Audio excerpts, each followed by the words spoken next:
भाग 3 इश्क की दीवानगी।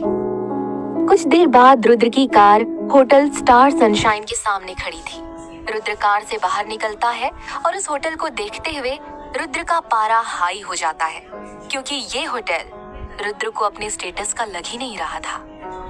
रोहित, तुमने ये कैसे होटल की बुकिंग की है? रुद्र उस पर चिल्लाते हुए कहता है, सर मिस्टर माहेश्वरी इसी होटल में ठहरे हैं। उन्होंने मुझे यहीं आने के लिए कहा था। मैंने यहाँ की बुकिंग नहीं की, बल्कि मिस्टर माहेश्वरी ने पहले ही आपके लिए बुकिंग कर दी थी और मुझे सिर्फ यहाँ का एड्रेस सेंड कर दिया था।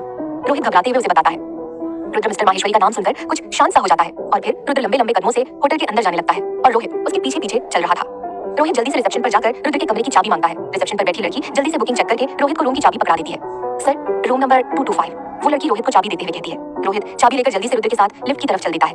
4th फ्लोर पर लिफ्ट से निकलने के बाद रोहित रूम नंबर 225 में पहुंचता है। रोहित चाबी से रूम का दरवाजा खोलता है। रुद्र कमरे के अंदर जाता है और उस कमरे को ध्यान से देखता है। रूम बहुत बड़ा और वेल डेकोरेटेड था। रुद्र को रूम बहुत अच्छा लगता है। उसे ऐसे देखकर रोहित को चैन की सांस मिलती है। होटल में इस तरह के कुछ स्पेशल रूम्स और थे जो सिर्फ वीआईपी लोगों के लिए अवेलेबल था। मिस्टर माहेश्वरी ने रुद्र की पसंद को ध्यान में रखते हुए ये रूम उनके लिए बुक कराया था और लकीली रुद्र को ये रूम पसंद आता है। जल्द से जल्द मिस्टर माहेश्वरी से मीटिंग अरेंजमेंट करो। मैं जल्दी से जल्दी इस काम को खत्म करके यहाँ से जाना चाहता हूँ। रुद्र शांत लहजे में रोहित से कहता है, यस सर। रोहित ये बोलकर वहां से चला जाता है। दोपहर का वक्त। मीरा अपने काम में इतनी ज्यादा बिजी थी कि आज उसे अपना लंच करने का भी टाइम नहीं मिला था। सोनू उसके पास आती है और जबरदस्ती उसे अपने साथ खाना खिलाने के लिए ले जाती है। होटल में काम करने वाले स्टाफ लंच के लिए अलग एरिया था। सोनू और मीरा लंच एरिया में जाकर टेबल पर बैठ जाते हैं और दोनों खाना खाने लगते हैं। सुन यार, तेरी हेल्प चाहिए। सोनू खाना खाते हुए मीरा से बोलती है। हाँ बोल। मीरा खाना खाते हुए कहती है, यार जय आज ही मुझे अपनी माँ से मिलवाने के लिए ले जाना चाहता है, तो मुझे आज की छुट्टी तू आज मुझे छुट्टी दे देगी क्या प्लीज?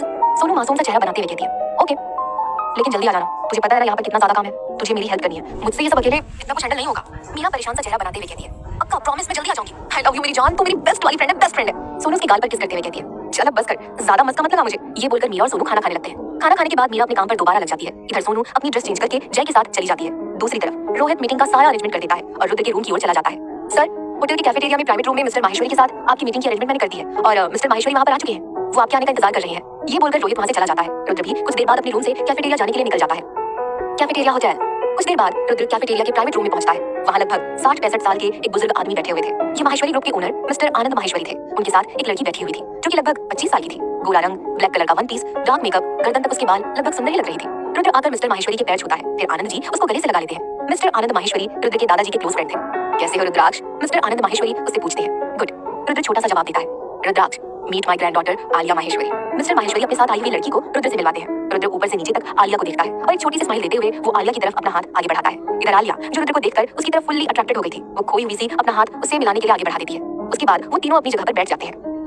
रुद्राक्ष, आलिया आपके साथ काम करना चाहती है, इसीलिए ये प्रोजेक्ट हमारी कंपनी की तरफ से आलिया हैंडल करेंगी। मिस्टर माहेश्वरी ने रुद्र से कहा, ओके मुझे कोई प्रॉब्लम नहीं है, लेकिन मैं इस प्रोजेक्ट पर जल्दी ही काम शुरू करना चाहता हूँ। रुद्र स्ट्रेट तरीके से जवाब देते हुए कहता है, मुझे भी आपके साथ काम करने की बहुत जल्दी है मिस्टर रुद्राक्ष। आलिया उस तरफ देखते हुए कहती है। उसकी बात सुनकर रुद्र और मिस्टर माहेश्वरी उसे अजीब तरीके से देखते हैं। उन दोनों को अपनी ओर ऐसे देखते हुए आलिया को जब रियलाइज होता है कि उसने अभी क्या कहा, मेरा मतलब है जल्दी ही काम शुरू करना होगा, तभी तो जल्दी प्रोजेक्ट पूरा हो पाएगा। आलिया जल्दी से बात को संभालते हुए कहती है। रुद्र उसकी इस हरकत पर ज्यादा खास ध्यान नहीं देता है। फिर आलिया प्रोजेक्ट से रिलेटेड प्रेजेंटेशन की फाइल रुद्र को दिखाती है। कुछ देर बाद वो तीनों लंच करके वहां से चले जाते हैं। रुद्र जब वापस अपने कमरे की ओर जा रहा था तभी उसे नील का फोन आता है और वो रुद्र को अपने कमरे में बुला रहा था। नील का कमरा रुद्र के बराबर वाला ही कमरा था। रुद्र उसके कमरे में चला जाता है। रूम में नील, उसके और रुद्र के कुछ कॉमन फ्रेंड्स वहां पर पहले से ही मौजूद थे। नील और रुद्र के फ्रेंड्स अमीर फैमिली से बिलोंग करते थे और सारे नंबर 1 के अय्याश और बिगड़े हुए अमीरजादे थे। रुद्र वहां आकर एक सोफे पर बैठ जाता है और अपना मोबाइल चलाने लगता है। नील और उसके सभी दोस्त चिल करने के लिए बियर ऑर्डर करते हैं। कुछ देर बाद एक वेटर उनके लिए बियर लेकर रूम में आता है। जैसे ही वो वेटर बियर की बोतल टेबल पर रखने के लिए जा रहा होता है कि नील का हाथ उससे टकरा जाता है, जिसकी वजह से बोतल नीचे गिरकर टूट जाती है।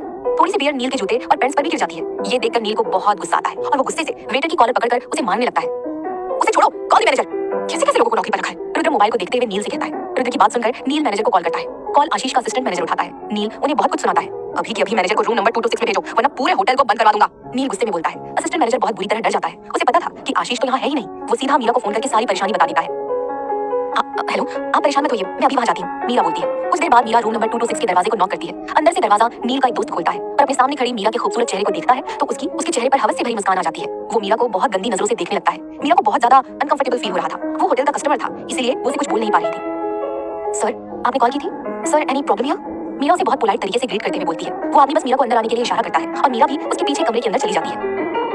जैसे ही वो अंदर आती है तो नील और उसके सारे दोस्त की नजर मीरा पर पड़ती है तो वो उसको बहुत ही गंदी तरह से घूरने लगते हैं। इधर मीरा की नजर वेटर पर जाती है। उसकी हालत बहुत खराब थी। वो एक कोने में डरा सिमटा बैठा हुआ था। रुद्र का ध्यान अभी मीरा पर नहीं गया था। सर, आज होटल के मैनेजर यहाँ पर नहीं है, पर आपको जो भी प्रॉब्लम है आप मुझे बता सकते हैं। मीरा बहुत पोलाइटली पूछती है, पर वो उन सबकी नजरों को अपने ऊपर देखकर अंदर ही अंदर घबरा भी रही थी। उसकी हालत इस वक्त ऐसी थी कि वो चाह कर भी कुछ कर नहीं पा रही थी। मीरा जब बोल रही थी तभी उसकी आवाज सुनकर रुद्र अपनी नजरें उठाकर सामने की ओर देखता है। सामने मीरा को देखकर रुद्र की हार्ट बीट बहुत फास्ट हो जाती है। उसके सामने काली साड़ी पहनी, गोरा रंग, बड़ी बड़ी काली आंखें, लंबी नाक, गुलाबी होंठ, बिल्कुल सीधा साधा चेहरा, बिना किसी मेकअप के, सिर्फ आंखों में काजल उसकी काली आंखों को और ज्यादा खूबसूरत बनाए हुए थे। सांचे में ढला हुआ उसका शरीर, साड़ी से बाहर झांकती मीरा की पतली कमर, रुद्र की नजर उसकी गोल नाभि पर जा टिकती है। वो मीरा को देखकर अपनी सांसें लेना तक भूल जाता है। क्या रुद्र को मीरा पहली नजर नहीं भाग गई थी? आखिर मीरा रुद्र, नील और उनके दोस्तों के साथ कैसे डील करेगी? जानने के लिए सुनिए इश्क की दीवानगी, सिर्फ और सिर्फ प्रतिलिपि meet my granddaughter Alia Maheshwari. Mister को देखता है तो उत्तर सामने की ओर देखता है। सामने मीरा को देखकर रुद्र की हार्ट बीट